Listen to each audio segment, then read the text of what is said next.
আজকে একটা গল্প শোনাই, শুনবেন? গল্পটা জানি না কেন বলতেছি, বাট ইচ্ছা হলো। গল্পটা হলো এমন যে আমি যখন একটা মানুষকে ভালোবেসেছি, আমি আসলে অসংখ্য প্রেম করেছি।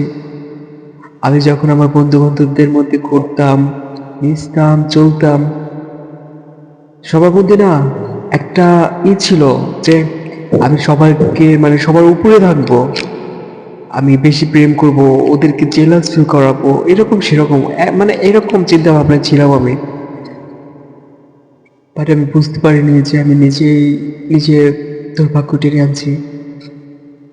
আসলে সত্যি কথা, কেউ যদি কাউকে কষ্ট দেয়, কাউকে ধোকা দেয়, সে একদিন নিজেই বুঝতে পারে যে আজকে হয়তো কাউকে ঠকাইছি, ধোকা দিয়েছি, কষ্ট দিয়েছি, এই জন্য আজকে আমার সাথে এমনটা ঘটে গেল। এটা সত্যি ছিল, সত্যি। প্রেম করে বড় প্রমাণ করা এটা বদ্ধ বোকামো। আর প্রেম করে, প্রেম মানেই ভেঙে যাওয়া, প্রেম মানেই হেরে যাওয়া। প্রেম যেখানে ভালোবাসে সেখানে হেরে তো যাবেই, তাই না? প্রেম মানেই হেরে যাবে ভাই। আমি আমি তো বিশ্বাস করে নিয়েছি, আপনি বিশ্বাস করে নেন। আপনি হয়তো এখন প্রেম করতেছেন, অনেক ভালোবাসেন, অনেক ভালোবাসেন ভাই, কিন্তু হেরে যাবে। চিন্তা করেন না, হেরে যাবে সিরিয়াসলি। আর যদি খুব কষ্ট করে যদি জোড়া লাগান, ভেঙে যাবে। আজকে আমি এমন করি, যেমন করি, অনেক কিছু করে ফেলি, বাট আমার একটা লক্ষ্যে একটা সংসার ছিল, আমার অনেক সুন্দর একটা সংসার ছিল, বাট কাচের মতো করে ভেঙে গেল। আমার একটা লক্ষ্মী মেয়েও আছে, কতই না সুন্দর না? আজকে মেয়েটা আমার আদর থেকে দূরে, আমি আমার মেয়েকে ভালোবাসতে পারি না। দেখেন ভাই, আমার মা নাই। আমার মেয়েটাকে যে আমি মা বলে ডাকবো, কাজ শেষে ক্লান্ত, মানে ক্লান্তি একটা অবস্থা এসে মা বলে জড়িয়ে ধরবো, আম্মু নাই, দেখেন নাই। কারণ একটা কথা কি জানেন, আল্লাহ নিজেই বলে যে আমার থেকে বেশি কাউকে ভালোবেসো না।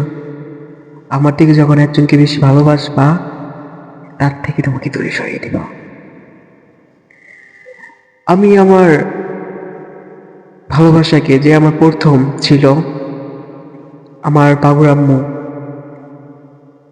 তাকে আমি অনেক ভালোবাসতাম, তাকে আমি হারাইতে ভয় পাইতাম, তাকে নিয়ে অনেক চিন্তা করতাম, অনেক খোঁজ খবর নিতাম।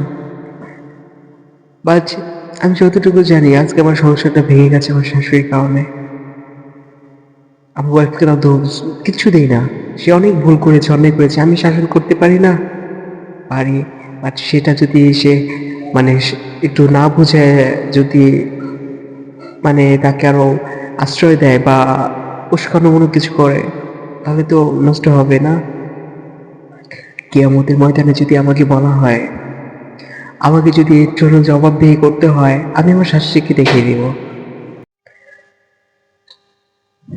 কেন দেখিয়ে দিব জানেন? অন্যায় তো অন্যায়। আমি অনেক খোঁজ খবর নিয়েছি, আমার শাশুড়ি করে নাই আমার শ্বশুরের সংসার, আর আমার বউকে কিভাবে দিবে আমার সংসার করতে? আমারও মেয়ে হয়েছে, অপেক্ষা করো, তোমার সাথে ঘটবে। জানেন তো, অনেক অন্যায় অনেক করেও আজকে চোখ বুজে না করে।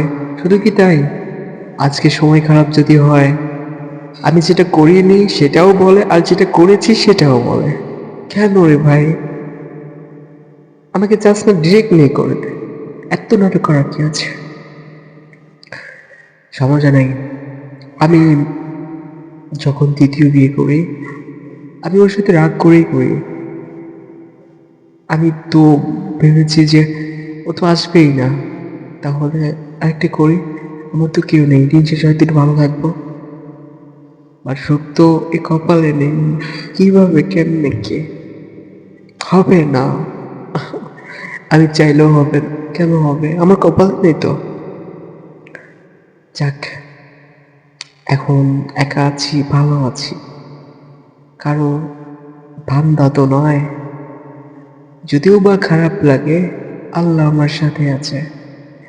এখন সবাই বলবে যে তোর কোনো সমস্যা, তোর এটা সেটা। আমি নিজে থেকে জানি আলহামদুলিল্লাহ, আল্লাহ জানে আমার কোনো সমস্যা নেই এমনি। তার অন্যায় করলে হয়তো আমি একটু শাসন করতে পারি না, পারি তো। বাট আমার যদি দোষ হয়ে থাকে যে আল্লাহ আমাকে গরিব করে বানিয়েছে, আমার যদি দোষ হয়ে থাকে যে আহ, তার কেয়ারিং করা বা তার খোঁজখবর নেওয়া, সে কোনো খারাপ কিছু না করুক, পরকীয়া না করুক, এটা নিয়ে শাসন করা, তাহলে আমার দোষ হয়েছে।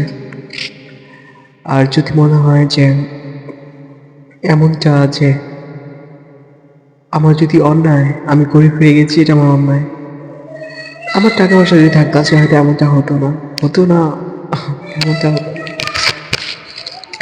আচ্ছা বাদ দেন, যা হয় ভালোর জন্যই হয়। আমিও চাই। আর আমার যে দ্বিতীয়টা, সে তো বিয়ে করে নিয়েছে, আমার থেকে গিয়েই বিয়ে করে নিয়েছে। প্রথমটা এখনো করেনি, আর আমি চাই সেও করুক। সংসার সবাই এক না, সেও বুঝুক। আর আল্লাহ ছাড় দেয় তো ছেড়ে দেয় না। আমি মনে করি আল্লাহ যা করে ভালোর জন্যই করে। যে আমার জন্য অভিশাপ, সে চলে গেছে, আল্লাহ আছে আমার সাথে। ওকে, তো যারা আমার সাথে খারাপ করেছে, খারাপই করেছে, তাদের জন্য আমি দোয়া করি, আল্লাহ তুমি আমার সাথে করেছে মাফ করে দিলাম, তাদের সাথে ভালো কিছুই করো, এটাই। তারা যদি ভালো থাক। আর ভালোবাসার জিনিস যদি খারাপও হয়, কখনো বলা যায় না সে খারাপ। আর আমি অনেক কিছু করিনি, তারপরে আমাকে অপবাদ দিয়েছে যে আমি এই করেছি সেই করেছি, বাট করিনি। আর একটা প্রমাণ দেখা আমাকে, সবাইকে দেখা সে এটা করেছে, তার মিথ্যা গুজব, মিথ্যা কথা।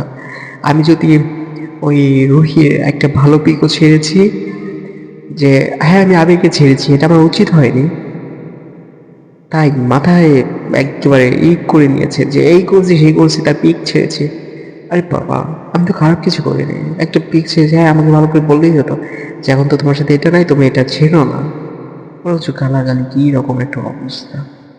এই যে এমন আজকে আমার মা নেই, আজকে আমার মা নিয়ে আমার জন্ম নিয়ে যা তা বুঝছে, যা তা বুঝছে। একদিন কি এই আল্লাহর কাঠ করাতে দাঁড়াতে হবে না?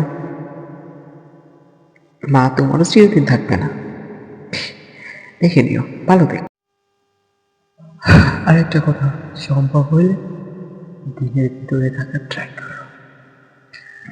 আমার কথা মনে হবে সেই দিন, যেদিন তুমি দিন অন্যায় থেকে দূরে চলে আসবে, তখন বুঝতে শিখবে কোনটা সঠিক, কোনটা ভুল। সবাই সবাই হেদায়েত হোক, আল্লাহ সবাইকে হেদায়েত দান করুক। এতটুকু বলা, আর কিছু বলার নেই।